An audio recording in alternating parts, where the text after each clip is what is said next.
সম্মানিত ভিউয়ার, দেখতে পাচ্ছেন যে আমি এমন একটা জমির পাশে দাঁড়িয়ে আছি। আসলে সময় গড়াচ্ছে, দিন গড়াচ্ছে, তার সাথে সাথে মেশিনের সবকিছু প্রযুক্তি আপডেট হচ্ছে আমাদের কৃষি খাতে।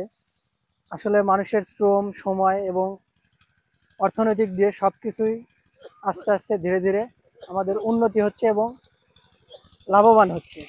তারাই ধারাবাহিকতায় আপনাদের আজকে দেখাবো। দেখুন, আমাদের যে পাওয়ার টিলার মেশিন আছে, পাওয়ার টিলার মেশিনের সাথে কৃষক ভাই অথবা উদ্যোক্তা ভাই তিনি তৈরি করেছেন হচ্ছে পাওয়ার টিলারের সাথে দুটি পাখা সেট করে লারা কাটার পদ্ধতি। অর্থাৎ আমরা যখন কৃষি জমিতে ধান কাটার পরে আমাদের ওয়েস্ট হিসাবে যে লারা থাকে বা ধান ধানের যে অতিরিক্ত অংশ থাকে, এটি কাটার জন্য কিন্তু আমাদের অনেক শ্রম হতো। অর্থাৎ আমরা যদি এই কাজটাই মানুষ দ্বারা করতাম, হাতে কাস্তে অথবা কাঁচি দ্বারা করতাম, তাহলে কিন্তু আমাদের অনেক শ্রম হতো এবং অনেক সময় লাগতো, অনেক টাকাও ব্যয় হতো।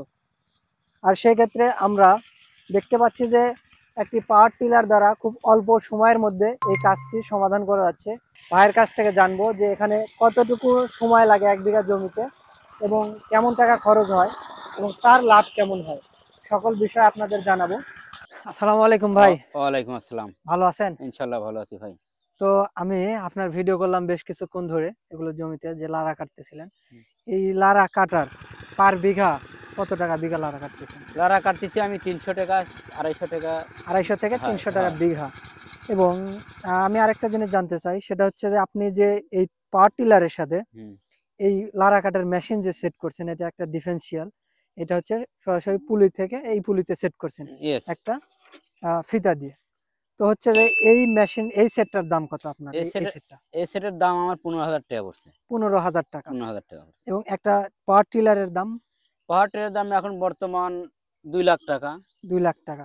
পাওয়ার টিলারের সাথে তো আপনার ফাল সেট সবকিছুই থাকে, ওইটা হুম। আপনি খুলে ফেলছেন। ওটা খুলে ফেলেছি। খুলে ফেলছেন খুলে ফেলার পরে এই লারা কাটার এই যন্ত্রটা অ্যাড করছেন। হুম।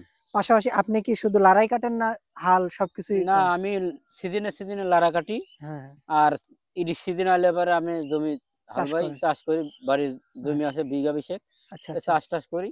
ওই কামের ফাঁকে এদিকে একটু লারা কাটেন। লারা কাটবে আসি। হুম, হুম। সামনে আমার ভাইয়ের বাড়ি, তো সেই আচ্ছা, আচ্ছা, ভাইয়ের বাড়িতে যাচ্ছি। আচ্ছা। তো এই 1 বিঘা জমিতে কতটুক তেল খরচ হয় বা তেল অপচয় হয় লারা কাটতে? তেল খরচ আপনার ৩ পোয়া তেল খরচ হয় ১ বিঘা ৩ নাড়া পোয়া কাটলে। পার লিটার বা পাল এরকম বিঘা আপনার ৭০ টাকার তেল খরচ হয়। ৭০ ৭০ টাকার টাকার তেল তেল খরচ খরচ হয়। হয়। এবং প্রতি বিঘায় আপনারা ২৫০ থেকে ৩০০ টাকা নিচ্ছেন। ৩০০ টাকা। এটাতে আসলে কৃষক কেমন উপকৃত হচ্ছে বা কৃষকের ধারণা কেমন? কৃষকও লাভ হচ্ছে বর্তমান। আমি যে হ্যাঁ, হ্যাঁ। কাম করে লিয়ে যাচ্ছি, আমিও ২ টাকা পাচ্ছি। আপনারও লাভবান আমারও হচ্ছেন এবং লাভবান হচ্ছে, কৃষকও কৃষকের লাভবান লাভবান হচ্ছে। হচ্ছে। কারণ কৃষক যদি এই লারাটা হাতে কাটতো তাহলে অনেক সময় তাহলে লাগতো। অনেক সময় লাগতো, অনেক কামলা খরচ হতো। কামলা খরচ হতো আপনার তাহলে পার বছর ৪ টাকা করে কামলা লাগতো। ৪ টা কামলার দাম ২,০০০ টাকা ২,০০০ টাকা। মিনিমাম। সেক্ষেত্রে আমাদের কিন্তু অল্প সময় এবং অল্প টাকায় এই লারা কাটা হয়ে যাচ্ছে। হুম। তো এটুকুই জানার ছিল আপনার কাছে। ধন্যবাদ। আপনার সাথে কথা বলে অনেক ভালো লাগলো। আর আমাদের কৃষকদের আসলে বর্তমান সময়ে আমাদের ডিজিটালাইজেশন সব ক্ষেত্রেই কিন্তু হচ্ছে। কৃষিক্ষেত্রে সব ক্ষেত্রে আমরা ইনশাআল্লাহ আশা করি যে আরো অগ্রগতি হবে এটার। একটা জমি লাঙ্গল দিয়ে চাষ করত, হুম। মই দিত। এখন কিন্তু বর্তমানে পাওয়ার টিলার, ট্রাক্টর অনেক উন্নত প্রযুক্তি আসছে। রাইস ট্রান্সপ্লান্টার যেটা দিয়ে আপনার ধান রোপণ, তারপরে হারভেস্টার এই যেটা দিয়ে লারা ধান কাটাই কাটা। বর্তমান হাত দিয়ে কাটছিল। হ্যাঁ, এখন হ্যাঁ। বর্তমানে মেশিন নামে হুম। আর হাত দিয়ে তো আর কাটা লাগিচ্ছে না। এই দীর্ঘ মেশিনের সময় লাগিচ্ছিল। দীর্ঘ সময় না লেগে অল্প সময়তেই অল্প কাজ সময়। হয়ে যাচ্ছে। আচ্ছা, আপনাকে আরেকটা বিষয় আমি বলি, সেটা হচ্ছে এই পাওয়ার টিলারের সাথে আপনার রিপার মেশিন পাওয়া যায়। ওই পাওয়ার টিলারের সামনে লাগালে ওইটা দিয়ে ধান কাটা যায়। হুম, ধান কাটা এই যায়। আমাদের আমন মৌসুমে কিন্তু অনেকেই আছে এরকম উদ্যোক্তা যারা হচ্ছে রিপার মেশিন দিয়ে ধান কাটে। সেক্ষেত্রে কিন্তু আপনার ওইটা একটা মানে পাওয়ার সুযোগ। টিলারের মাধ্যমে সুযোগ রয়েছে যে আমরা রিপারের সাহায্যে ধান কাটতে পারি। তো আমরা এইভাবে আসলে কৃষিকে অনেক আগায় নিতে চাই।